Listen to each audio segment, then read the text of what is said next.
প্রেমিককে 4 টুকরো করে হত্যা, 6 দিন পর উদ্ধার খণ্ডিত 2 পা।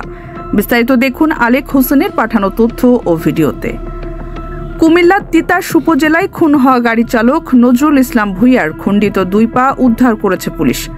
সোমবার দিবাগত রাত 11:30টার দিকে বালুয়াকান্দি গ্রামের পাশের খাল থেকে বস্তাবন্দি অবস্থায় 4 টুকরো করা 2টি পা উদ্ধার করা হয়। তিতাস থানার ওসি শহীদুল্লাহ জানান, মঙ্গলবার সকালে পাগুলো ময়না তদন্তের জন্য কুমিল্লা মেডিকেল কলেজ হাসপাতালে মর্গে পাঠানো হয়েছে। এর আগে গত রবিবার স্থানীয় আরেকটি খাল থেকে নজরুলের 2টি হাত উদ্ধার হয়, তবে শরীরের বাকি অংশ এখনও পাওয়া যায়নি।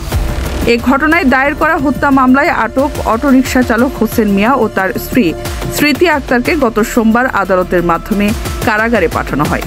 স্বজনদের মতে 6 আগস্ট রাত 11টার দিকে মজিদপুর গ্রামের চালক হোসেন মিয়া তার স্ত্রীকে নিয়ে পরকীয়ার সন্দেহে নজরুলকে মুঠোফোনে ডেকে নেন। এরপর থেকে নজরুল নিখোঁজ ছিলেন। পরদিন তার বাবা থানায় সাধারণ ডায়েরি করেন। গত শনিবার পুলিশ হোসেন মিয়া দম্পতিকে আটক করে। তাদের স্বীকারোক্তির ভিত্তিতে রবিবার গ্রামের একটি খাল থেকে নজরুলের হাত উদ্ধার করা হয়।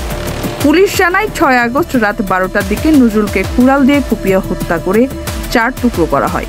পরে লাশের অংশ 4টি পৃথক বস্তায় ভরে খালে ফেলে দেওয়া হয়। নিহতের বাবা হানিফ দাবি করেন তার ছেলে কোনো পরকীয়ায় জড়িত ছিলেন না এবং এ ধরনের অভিযোগ আগে কখনো ওঠেনি। হত্যার পর পরিকল্পিতভাবে এসব প্রচার করা হচ্ছে। তিনি আরও বলেন, হত্যাকাণ্ডে একাধিক ব্যক্তি জড়িত থাকতে পারে এবং সবার বিরুদ্ধে আইনগত ব্যবস্থা নেওয়ার দাবি জানান।